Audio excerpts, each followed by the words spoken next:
పాఠశాలల్లో చదివే పిల్లలు చాలామంది పేద మధ్యతరగతి వర్గాలకు చెందిన వారే ఉంటారు. ఉదయం లేవగానే కూలీకి వెళ్ళే చాలామంది తల్లిదండ్రులు తమ పిల్లలు సర్కారు బడికి వెళ్ళి మధ్యాహ్న భోజనం కూడా అక్కడే పెడతారు కాబట్టి అది తినేసి మంచిగా చదువుకొని ఉన్నత స్థితికి వెళ్తారేమో అని కలలు కంటూ వాళ్ళు కూలి పనులకు వెళ్తూ ఉంటారు. అయితే ప్రస్తుతం ఆ తల్లిదండ్రుల నమ్మకాన్ని కొన్ని పాఠశాలలు ఒమ్ము చేస్తున్నాయి. ముఖ్యంగా తెలంగాణలోని ప్రభుత్వ పాఠశాలల్లో కొన్ని హాస్టల్స్లలో అసలు ఏం జరుగుతోంది? పిల్లల ప్రాణాలు సైతం వాళ్ళకి లెక్క లేకుండా పోతుందా? మధ్యాహ్నం అక్కడ భోజనం తిన్న చాలామంది పిల్లలు ఆసుపత్రుల పాలవుతున్నారు. ఇలాంటి ఘటనలు తరచుగా చోటు చేసుకోవడం ఆందోళన కలిగిస్తోంది.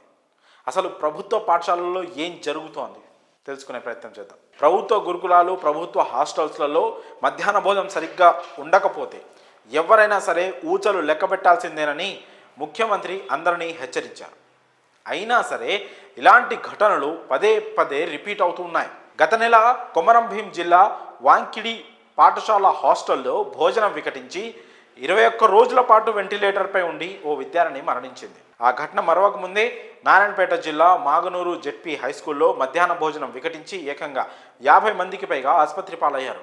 వారు ఇంకా తేరుకోకముందే మరో వారం తిరక్కముందే అదే పాఠశాలలో మళ్ళీ అదే సీన్ రిపీట్ అయింది.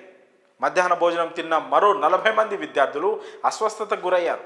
అధికారులు కానీ ప్రభుత్వ యంత్రాంగం కానీ దీనిపై కేవలం నామమాత్రంగానే స్పందించిందని, అధికారుల నిర్లక్ష్యానికి ఇదే నిదర్శనమని అక్కడ స్పష్టంగా అర్థమవుతుంది. ఒక ఎమ్మెల్యే కానీ, ఒక ఎంపీ కానీ, ఆ అధికార ప్రతినిధులు కానీ ఎవరైనా ఇప్పటి వరకు ఆ పాఠశాలను వెళ్ళి సందర్శించారా? కనీసం అక్కడ పరిస్థితిని సమీక్షించారా? ఏం జరిగింది, పిల్లలు ఎలా ఉన్నారు, ఏంటి అని ఒక్కళ్ళు కూడా గ్రౌండ్ లెవెల్కి వెళ్ళి పరిశీలించిన దాఖలాలు లేవు. అంటే అంతమంది పిల్లలు ఒక్కసారిగా ఆసుపత్రి పాలవడం, పైగా అందరూ పేదవారి పిల్లలు. ప్రభుత్వ బడులపై నమ్మకంతో ప్రైవేట్ పాఠశాలకు వెళ్లకుండా ప్రభుత్వ పాఠశాల మీద నమ్మకంతో ఆ బళ్ళకు వస్తున్న పిల్లలు, వాళ్ళందరినీ ఎందుకు అధికారులు కానీ ఎవరు పట్టించుకోవట్లేదు? ఆ బాధ్యత ఎవరిది? అధికారులదే కాదా? ప్రభుత్వంలో ఉన్నప్పుడు ప్రతి వ్యవస్థని చాలా జాగ్రత్తగా చూసుకోవాలి. పైగా రేపటి తరం అక్కడి నుంచే ఎలాబరేట్ అవుతూ వస్తుంది. వాళ్ళకి బలమైన పునాది పడింది స్కూల్లోనే. అలాంటి చోటే వాళ్ళకి సరైన పౌష్టికాహారం కానీ సరైన విద్య కానీ అందకపోతే ఎవరు చూసుకోవాలి? ప్రభుత్వమే కదా. మొదటిసారే తప్పు జరిగినప్పుడు దీనిపై కఠిన చర్యలు తీసుకొని పాఠశాలను పూర్తి స్థాయిలో తనిఖీ చేసి ఉంటే ఇప్పుడు ఆ 40 మంది విద్యార్థుల పరిస్థితి ఇలా అయ్యేది కాదు కదా. ఇలా వారం వ్యవధిలో 2 సార్లు భోజనం వికటించింది.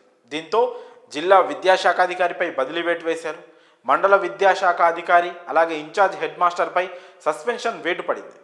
కేవలం ఈ సస్పెన్షన్లు, బదిలీలతో ఇదంతా ఇలాంటి ఘటనలు మళ్ళీ పునరావృతం కాకుండా ఆగుతాయా అంటే కష్టమే. అసలు దీన్ని మూలాల్లోకి వెళ్ళి సరిచేయాల్సిన బాధ్యత ప్రభుత్వానికి. వారం కిందట మొక్కిన బియ్యం వండిన కారణంగా ఆహారం కలుషితమైందని భావించారు. దీంతో బియ్యాన్ని కూడా మార్చి కొత్త బియ్యం తెప్పించి వంటలు వండించారు. అయినా సరే మరోసారి కలుషితమైందంటే తప్పు ఎవరిదన్నట్లు? కఠిన చర్యలు తీసుకుంటామని మాటలు చెప్పిన ప్రభుత్వ యంత్రాంగం ఏమైనట్లు? ఇంత నిర్లక్ష్యంగా ఎందుకు ఉన్నట్లు? పిల్లల ప్రాణాలతో ఎందుకు చెలగాటమాడుతున్నట్లు? పాఠశాల యాజమాన్యాన్ని నమ్మి తమ పిల్లలను అక్కడికి పంపిన ప్రతి తల్లిదండ్రి ఆవేదన ఇది. పిల్లలు చనిపోతే కానీ అధికారులు ముందుకు రారా? అధికారులు నిద్రపోతున్నారా అంటూ హైకోర్టు కూడా ఈ విషయంపై అధికారులపై తీవ్ర స్థాయిలో మండిపడింది.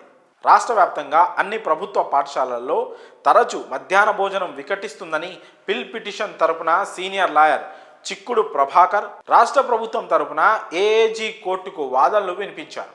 ఈ క్రమంలోనే కోర్టు అధికారులపై ఆగ్రహం వ్యక్తం చేసింది. జిల్లా కేంద్రంలో ఉండే అధికారిని సంప్రదించి వివరాలు సేకరించమని ఆదేశాలు జారీ చేసింది.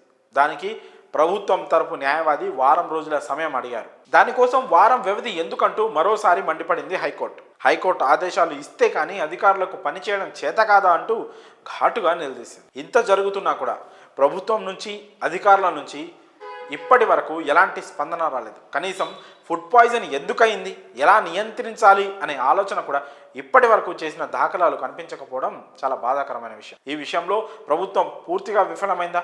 ఇప్పటికైనా మేల్కొని ఆ విద్యార్థులకు న్యాయం చేస్తారా? విద్యార్థుల ప్రాణాలతో చెలగాటం ఆడమే ప్రభుత్వం పనిగా పెట్టుకుందా? అసలు తెలంగాణ ప్రభుత్వ పాఠశాలలో ఏం జరుగుతుంది? ఈ మధ్యాహ్న భోజనాన్ని సురక్షితంగా, శుభ్రంగా పిల్లలు అందించడానికి ఎలాంటి చర్యలు తీసుకోవాలి? వీటిపై ప్రభుత్వం ఖచ్చితంగా ఆలోచన చేయాల్సిన అవసరం అయితే ఖచ్చితంగా ఉంది. ఎందుకంటే నేటి బాలలే రేపటి పౌరులు. భారతదేశాన్ని ముందుకు నడిపించాల్సింది వాళ్ళే ఇలా మొగ్గ దశలోనే కలుషిత ఆహారం తిని ఫుడ్ పాయిజన్ వల్ల ప్రాణాలు విడుస్తూ ఉంటే, ఆసుపత్రులు పాలవుతుంటే ఆ తల్లిదండ్రుల ఆవేదన, ప్రభుత్వ పాఠశాలపై వాళ్ళకున్న నమ్మకం ఏమైపోతుంది? ఇవన్నీ ఆలోచించి ప్రభుత్వం దీనిపైన కఠిన చర్యలు తీసుకోవాలని అంతా కోరుతున్నారు.